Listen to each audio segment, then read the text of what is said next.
क्या था, 1/√11 को सिद्ध करें कि अपरमेय संख्या है, ये ना 1/√11 को सिद्ध करना है कि अपरमेय संख्या, यही ना प्रॉब्लम था।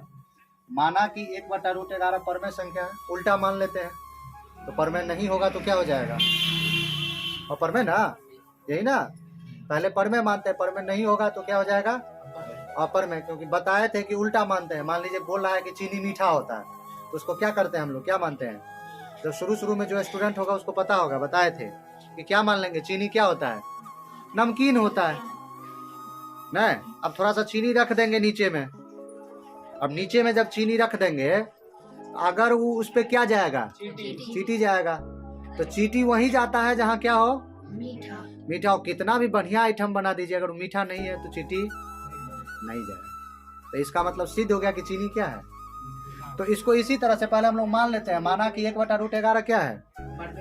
अब परमेय संख्या का रूप क्या होता है, P/Q, तो P/Q हो गया। अब P/Q बराबर क्या, ये भी परमेय मान है ना, 1/√11। अब कोई भी जो दुनिया में परमेय संख्या होता है, परफेक्ट परमेय संख्या अगर होगा, जैसे ये मान लीजिए 10/15 है, तो देखने में ये परमेय संख्या लग रहा है, लेकिन छठा सातवां के बच्चे को पढ़ाते हैं कि ये परमेय नहीं है, अभी परमेय का सही रूप नहीं है, इसको सरलतम रूप में लिखेंगे। सरलतम मतलब इसको छोटा करके, 5 दूना 10, 5 तिया, अब ये हो गया शुद्ध परमेय।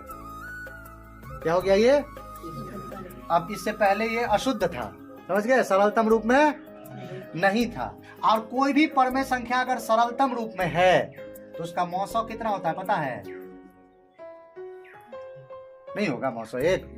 दुनिया का कोई भी परमेय संख्या हो तो उसका मौसौ कितना होगा, मौसौ का मतलब होता है उसको काटने के बाद कितना आया, 1, या उस दोनों का कॉमन गुणनखंड कितना है।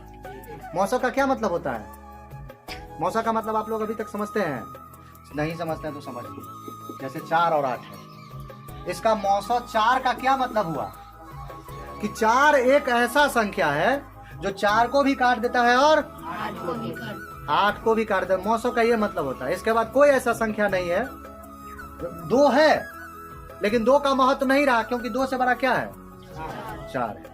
तो इसका मतलब इसका मौसौ कितना है, एक मात्र संख्या है जो 2 और 3 दोनों को काट सकता है।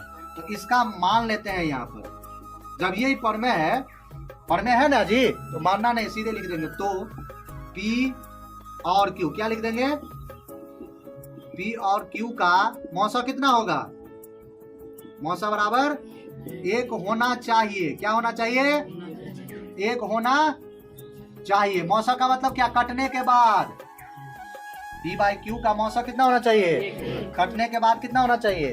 लेकिन आपको क्या आ रहा है, यहाँ क्या आ रहा है, यहाँ 1/√11 आ रहा है। अतः क्या लिख देंगे, हमारी मान्यता गलत है, हमारी मान्यता गलत है ना। 1/√11 क्या है, अपरमेय संख्या, अपरमेय संख्या। कोई दिक्कत, नोट करना है, कर लीजिए। P बराबर 7, OP मतलब ये 7 दे दिया हुआ है। OQ कौन सा, OQ क्या है, यहाँ पे कर्ण है, लंब के सामने वाला हमेशा कर्ण होता है। एक चीज और आज मैं फिर से बता देता हूँ कि समकोण त्रिभुज बनाते समय सबसे पहले समकोण त्रिभुज बनाने का टेक्निक है, नहीं तो आप हमेशा फंसेंगे। समकोण त्रिभुज बनाने का एक बहुत ही साधारण तरीका है कि सबसे पहले समकोण देखते हैं। अगर किसी भी त्रिभुज में कहता है कि कोण B बराबर समकोण है, तो इसका मतलब आप बाकी चीज को मारिए गोली, पहले B दीजिए ना 90 पे। कहीं कह रहा है कि R समकोण है, यहाँ कह रहा है P समकोण है, तो P दे दिए हम लोग समकोण। क्या कोई दिक्कत, कोई दिक्कत नहीं ना। तो इस तरह से P बड़ा समकोण है, इसके सामने वाला कर्ण ये 7 सेंटीमीटर है, कोई दिक्कत। आपको सिद्ध करना है कि sin Q बराबर कितना होगा, 7/25, cos Q बराबर 24/25, ये सिद्ध करना है। इतना चीज आपको दे दिया हुआ है। OP बराबर कितना, 7 centimetre, OQ minus PQ। PQ कहाँ है, यहाँ ये, और OQ कौन है, ये है ना, OQ ये और PQ ये, इस दोनों का घटाव कितना है, 1। हम लोग जानते हैं यहाँ पर कि कर्ण स्क्वायर बराबर क्या होता है? हाँ, ये सबको कर्ण क्या है आपका? ओ क्यू का स्क्वायर। लंब कितना है आपका?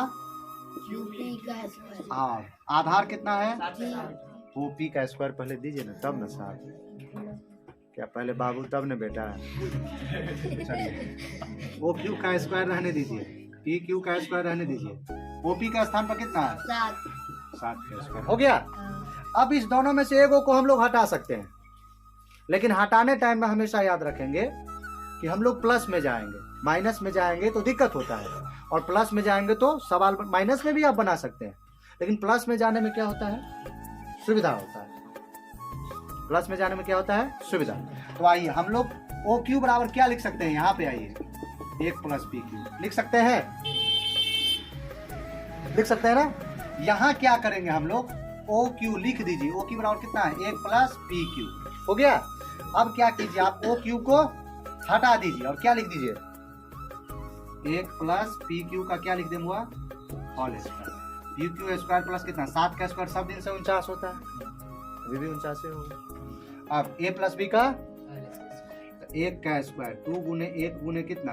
P Q plus P Q का स्क्वायर, पी क्यू का स्क्वायर प्लस कितना हो गया? 49। पी क्यू से पी क्यू सेम चीज, अगर बराबर के इस साइड से उस साइड रहे, सब चारों पाया दुरुस्त रहे तो उसको काट देते हैं।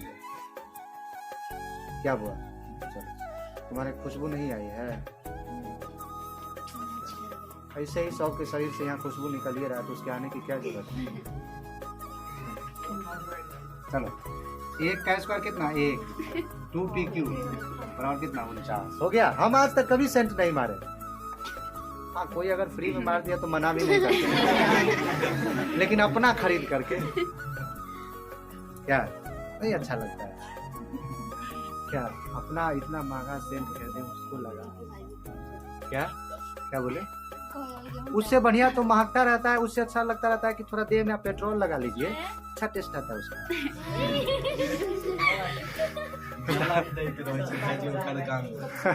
नहीं अच्छा रहता है क्या? खाली याद रखें उस टाइम में कोई माचिस नहीं जलाते। चलिए देखिए, हो गया। अब देखिए बुआ, 2 पी क्यू बराबर कितना हुआ? 49 ना। पी क्यू बराबर कितना? 49। 1 माइनस कितना? 1 हो गया। पी क्यू बराबर कितना? 48। 2 पी क्यू बराबर कितना? यहाँ भी 2 छूट गया है, 2 से कितना हो गया? पी क्यू बराबर कितना हो गया? 24 हो गया। अब यहीं से हम लोग चुटपुट में इसको भी निकाल देंगे। ओ क्यू बराबर कितना? 1 प्लस पी क्यू है ना, तो ओ क्यू बराबर रहने दीजिए, बराबर कितना? 1 प्लस कितना? 24। ओ क्यू बराबर कितना हो गया? 25 हो गया। कोई दिक्कत इसमें? हो गया ना। अब आपका काम लगभग फिनिश है। ओ क्यू बराबर 25 और ये कितना? 24 हो गया। अब निकाल दीजिए साइन क्यू बेचारा कहाँ है? ये क्यू, क्यू के सामने वाला लंब, और ये क्या? कर्ण। 7/25। कॉस क्यू बराबर कितना हुआ? लंब, ये आधार 24 बटा कितना हो गया? कोई दिक्कत? नोट कर लो, नोट करना है।